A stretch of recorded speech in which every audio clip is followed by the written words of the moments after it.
Okay, so picture this. It's 1973. The Astrodome, Mm-hmm. packed, roaring crowd, millions more glued to their TV screens. Wow.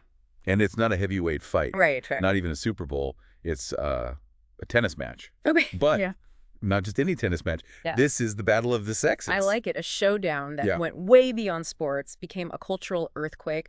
Really kind of fascinating how this one event just captured like the whole mood of Yeah. the early 70s, a time of like really rapid social change, especially, Right. around women's rights. I mean, Sure. the women's liberation movement was gaining so much momentum. Absolutely. But women's sports were still like fighting tooth and nail for recognition and respect. Oh, for sure. Think about it. Cigarette companies were the primary sponsors of women's tennis back then. It's wild. It's wild Yeah. how far we've come, but also just how deep those inequalities ran. Totally. So this is where our story really begins, with these two, Mm-mm. larger-than-life personalities Sure.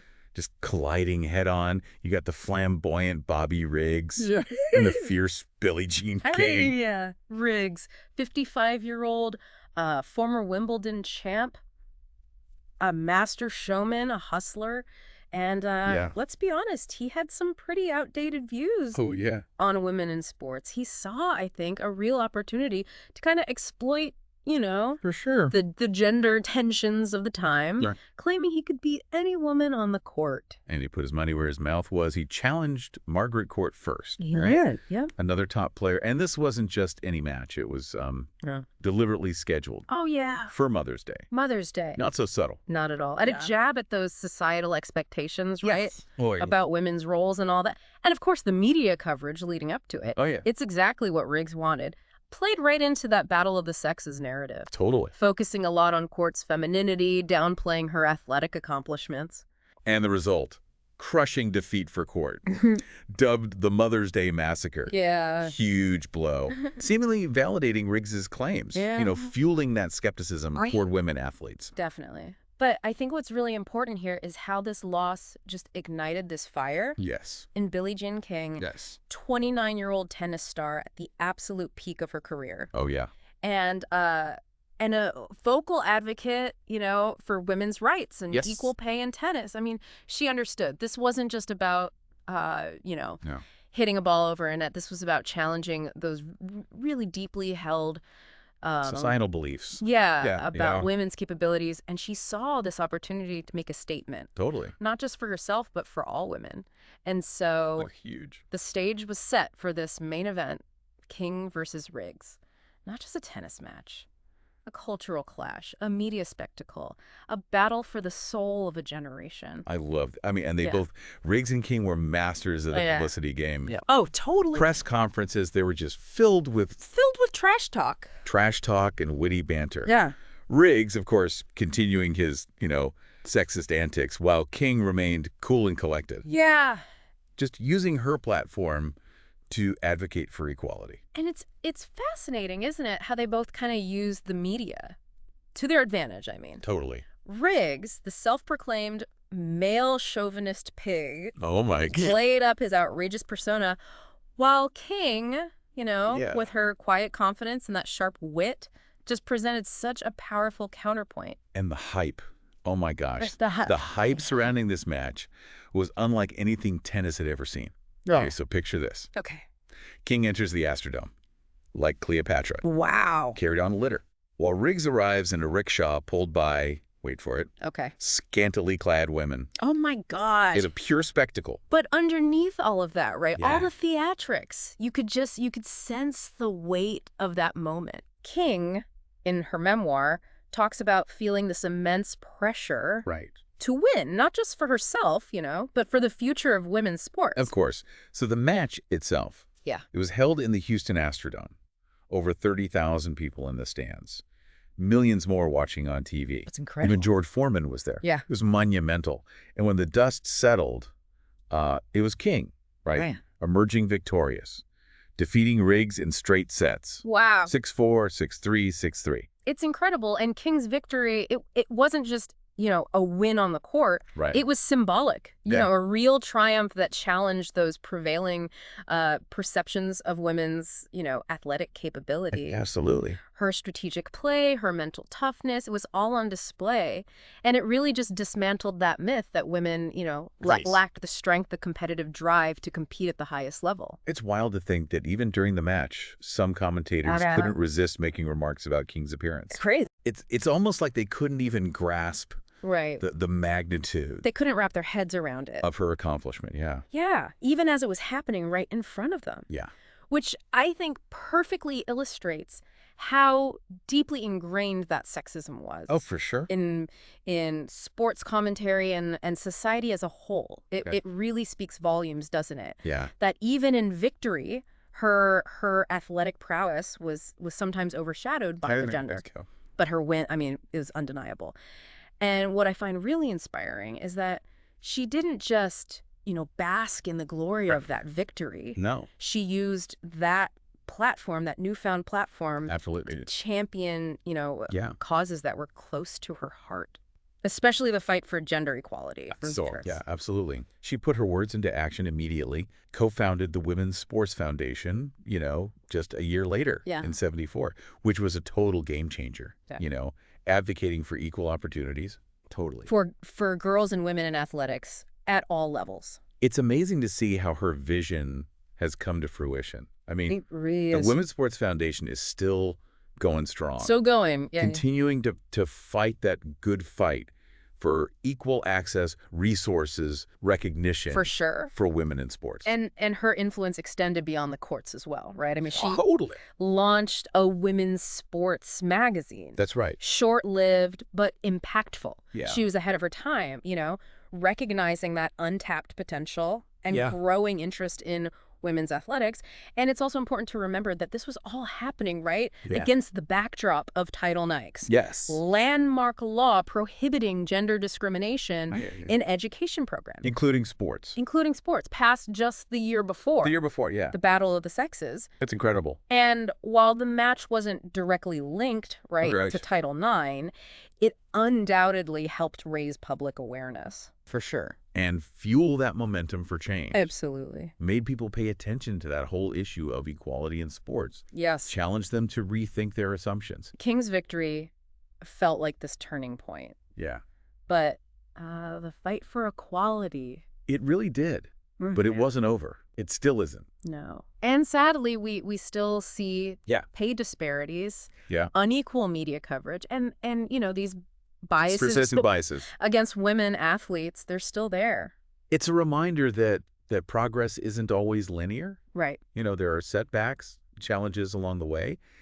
But King's story reminds us that using your platform to advocate for change, it can have a lasting impact. Now, there's another layer to this story that we have to address. Okay. Decades after the match, rumors began circulating that that Riggs might have actually thrown the match. Oh, yeah. The infamous rigged match controversy. Yeah. It's a fascinating twist. It is. That has fueled speculation. For years. And debate for years. Oh, so what's the evidence?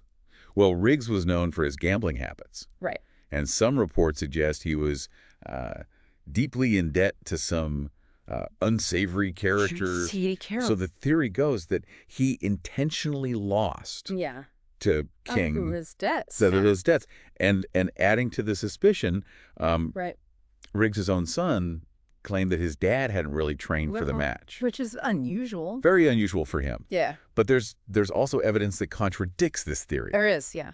So in 1983, Riggs took and passed, wait for it, a lie detector test. A lie detector. On a TV show, denying any involvement in a fix.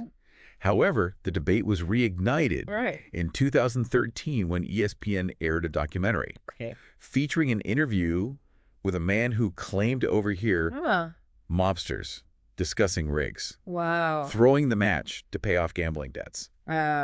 It's important to note this is all hearsay. It is. Right. Yeah. And the truth may remain elusive. It may never be known. And King herself has always denied any knowledge of a fix. But I think the controversy itself, regardless of its, validity, reveal something really interesting, I think. Okay. About how women's accomplishments are often viewed, even today, right? There's this tendency to dismiss or downplay their achievements. Like some people can't believe a woman could genuinely outplay a man. It's like you needed to come up with some other explanation. Yeah, because the idea of a woman legitimately defeating a man on the court was just too much. Too difficult to accept. Yeah. Yeah, it just underscores that persistent skepticism and the double standards that women athletes often face. Yeah.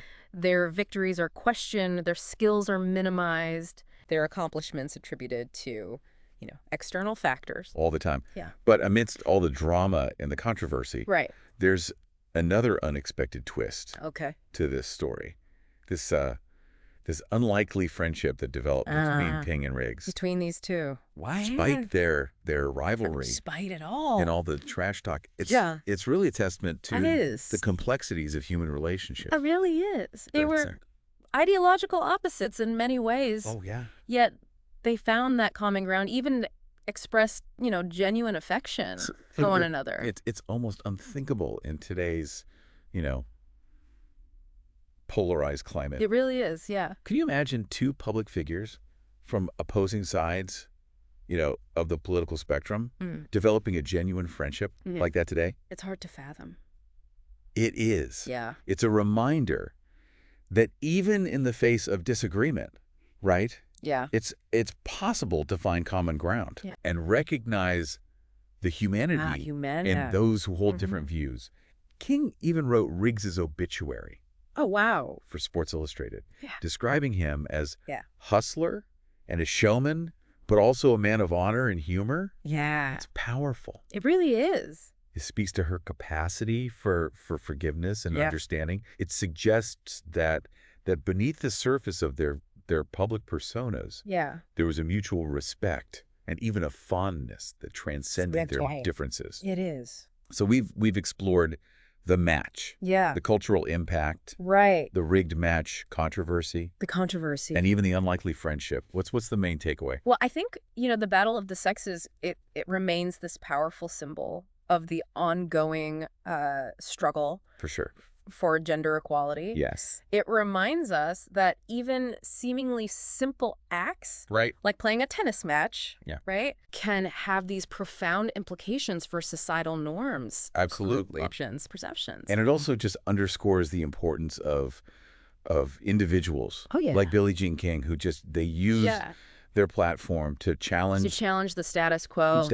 And fight for a more just world. And it's crucial to remember that this story isn't just about the past. Right. It has these direct implications for the present and the future. That's a great point. Yeah. This deep dive has been fascinating. Yeah. But it's really just a glimpse into the complexities of this event and its enduring legacy. It's a big one. There's so much more to uncover and so many lessons to be learned. There are. Stay with us as we wrap up this deep dive with some final thoughts. And a provocative question in part 3. All right, so we've really unpacked a lot here, right? Yeah. The spectacle, the controversy, the friendship, the unlikely friendship at the heart of this battle of the sexes. Right. But what does it all mean for us? Yeah.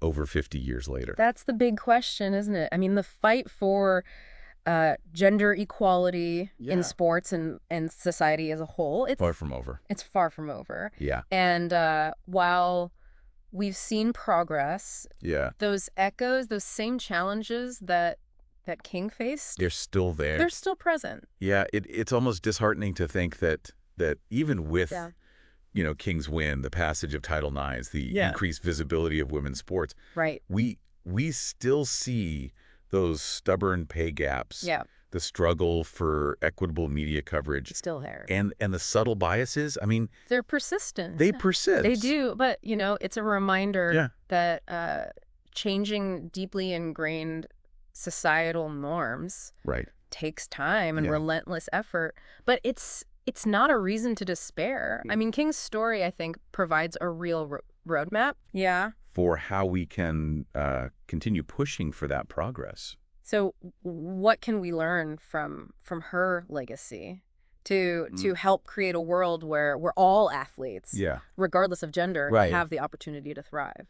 Well, one key takeaway for me is the power of advocacy. I mean, King didn't just dominate on the court. She used her voice, her influence to challenge the status quo. She understood that real change, I mean, it requires speaking truth to power and advocating for what's right.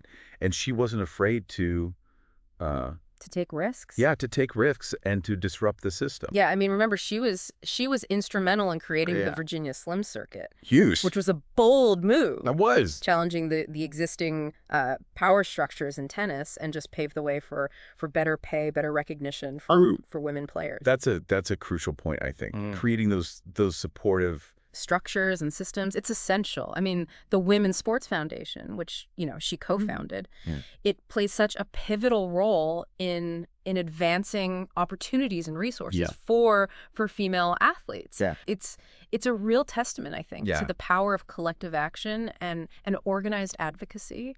So what does this mean for our listeners? What can we do in our own lives to help advance this, this gender equality in sports? Well, I think it starts with awareness. Okay. Pay attention to how women's sports are covered in the media. Yeah. Are their accomplishments celebrated as much as their male counterparts? Are they getting the airtime? The exposure. Exactly. Yeah. And question those subtle biases that kind of creep into those everyday conversations. Yeah. Do we hold female athletes to different standards? Do we unconsciously downplay their achievements? For sure. Attribute their success to luck or external factors? Right. And, support organizations like the Women's Sports Foundation that are working tirelessly to level that playing field.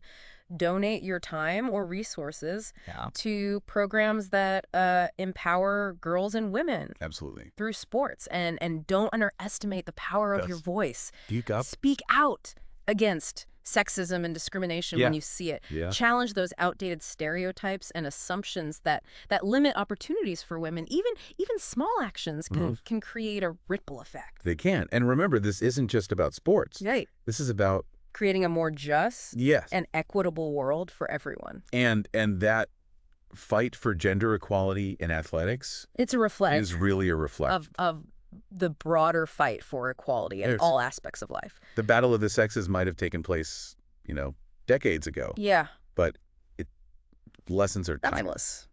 Timeless? They are. It reminds us that progress requires that constant vigilance. It does. Courageous action. Yes. And a collective commitment to creating a world where everyone has that opportunity to reach their full potential. And King's legacy is an inspiration. It is. To just keep pushing. To keep pushing. The fight isn't over. It's not. But with each step we take towards that equality, we honor her courage and we move a little bit closer to realizing her vision of a world where where every athlete is judged on their skill and dedication. Not their gender. Well, thank you. Not their gender. For joining us for this deep dive into the battle of the sexes.